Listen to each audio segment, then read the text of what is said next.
Hey guys, once again, yes, same clothes, same place, because it's the same day.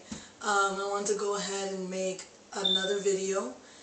This one's going to be the topic, advice to parents of trans children. I think I spoke a little bit on my own personal channel about my relationship with my parents. But let me just add a little bit more detail and update even a little bit. My parents are pastors. They're in the Methodist organization, and they grew up in a Pentecostal church. And for those that know what I'm talking about, you get a little bit of a background automatically by hearing that. Basically, they're very religious, very hardcore. The women can't wear makeup, can't wear things past their knees. They can't wear shorts, can't wear pants. I mean, this is my parents' background. They can't cut their hair. The women can't cut their hair. The men have to be sharp. So basically, they grew up very traditional. We're also Puerto Rican, and for the Hispanic culture, it's a little. They're kind of harsh on, even gays, and let alone transsexuals, transgenders. So when I came out to them, actually, I first came out as gay when I was 13 years old, and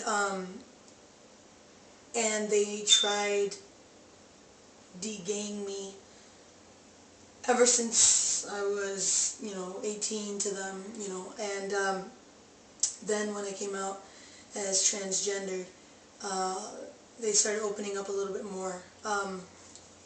Prior to opening up about being transgender, they were opening their minds up a little bit, thanks to, I got the book, I mentioned it before, What the Bible Really Says About Homosexuality by Daniel A.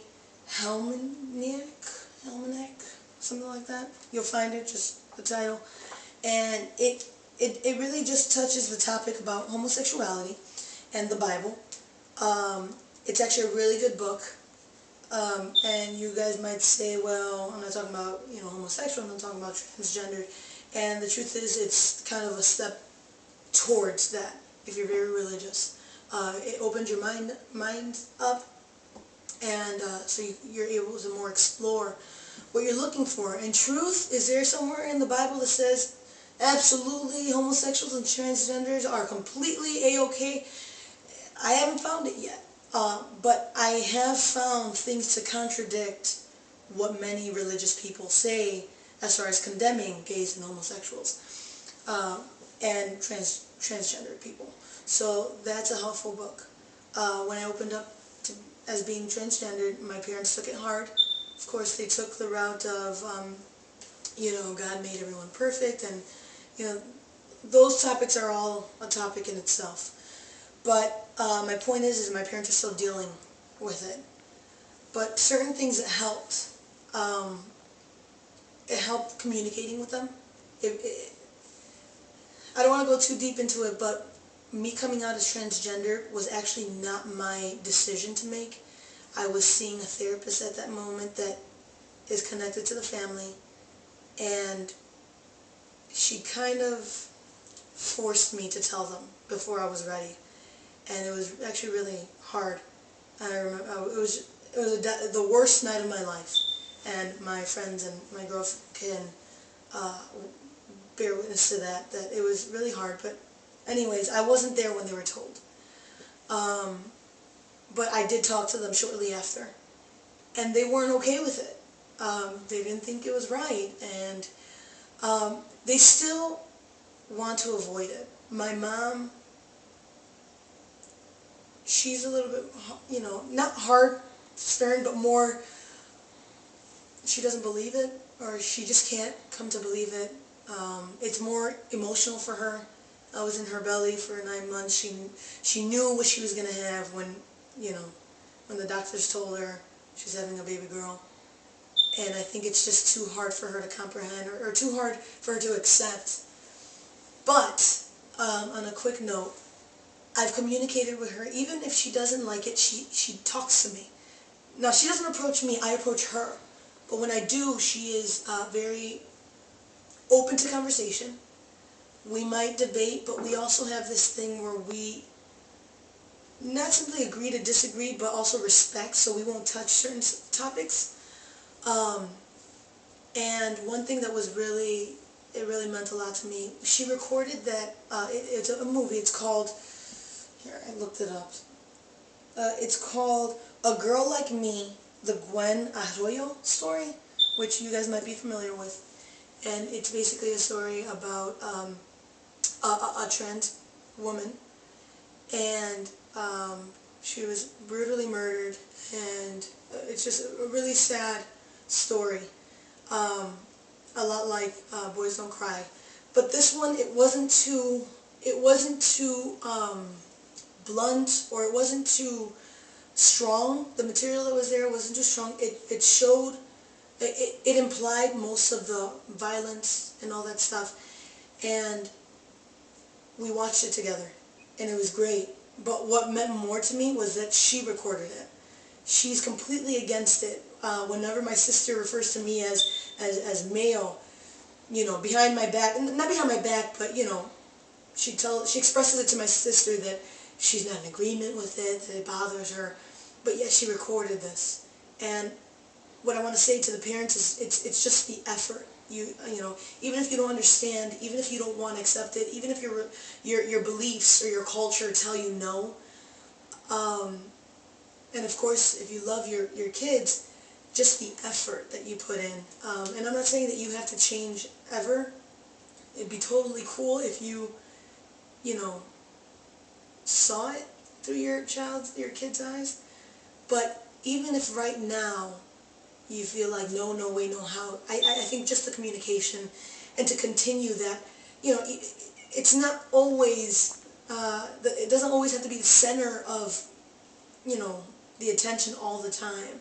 Even if you feel like this conversation is not going to go good at all, then just avoid it and express to your kids that gender is not, I mean, I don't know how to say it because some people might disagree with me, but I feel like it can go past it. Life can go past the transition, or, you know, just the sex, the gender, the sexual orientation, the, you know, whatever it may be. And if you love your kid, and if you love your parents, then you're not going to let anything get in the way of that relationship and that bond. And you guys might have your differences, but as long as, you know, that love is still there, you guys can still sit down and talk. Even if you have to avoid certain topics, or you guys can still watch a movie together. And parents, I mean, you don't know how much that means for something simple like that. And I don't want to make this too long, but another thing, my mom is so against it. Yet, the other day, I was talking, it was me, my mom, and my dad, and we were talking, and my mom was referring to me and my sister as my dad's, you know, kids, and she said, well, you guys are his daughters, and she stopped in her tracks. I didn't look at her. I didn't even catch it at that moment because I was busy doing something else, and she said, I mean, you guys are his kids. And that meant the world. I mean, I don't even know if she noticed. My dad didn't notice. I noticed. It meant so much that although she's so stern in what she believes, that just that effort. I mean, she didn't call me son.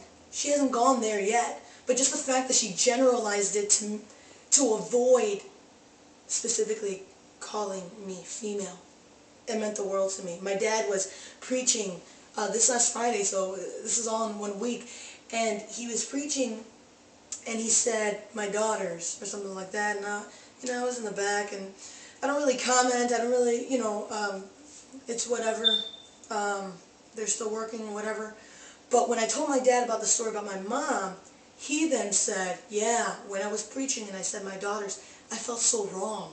I felt so wrong, you know, doing it. But I couldn't take it back because it was going to be so obvious for the visitors, all those people. And, you know, because although I'm open to a lot of people, it's never been preached on the pulpit yet. It has not been preached yet. And that's a level that we're definitely aiming towards, but we're not there yet. So just the fact that my parents are working on it, the fact that, I mean, I just checked right now, my DVR, Boys Don't Cry, is recorded on there. I didn't record it. It it must have been my mom. It's just the effort. It's the fact that my relationship with them is still there, that they could still say they love me and show it, and also those little bits, those little changes, those little, changing the word, or recordings, or a book. I mean, this was open. I mean, it's an incredible feeling to feel like you're fighting for yourself, but you also see that the people that, even if they're not 100%, that they're also discovering and wanting to learn, about it. So, of course, that's my personal experience, but parents, just love your kids. That could be the biggest one. Be there.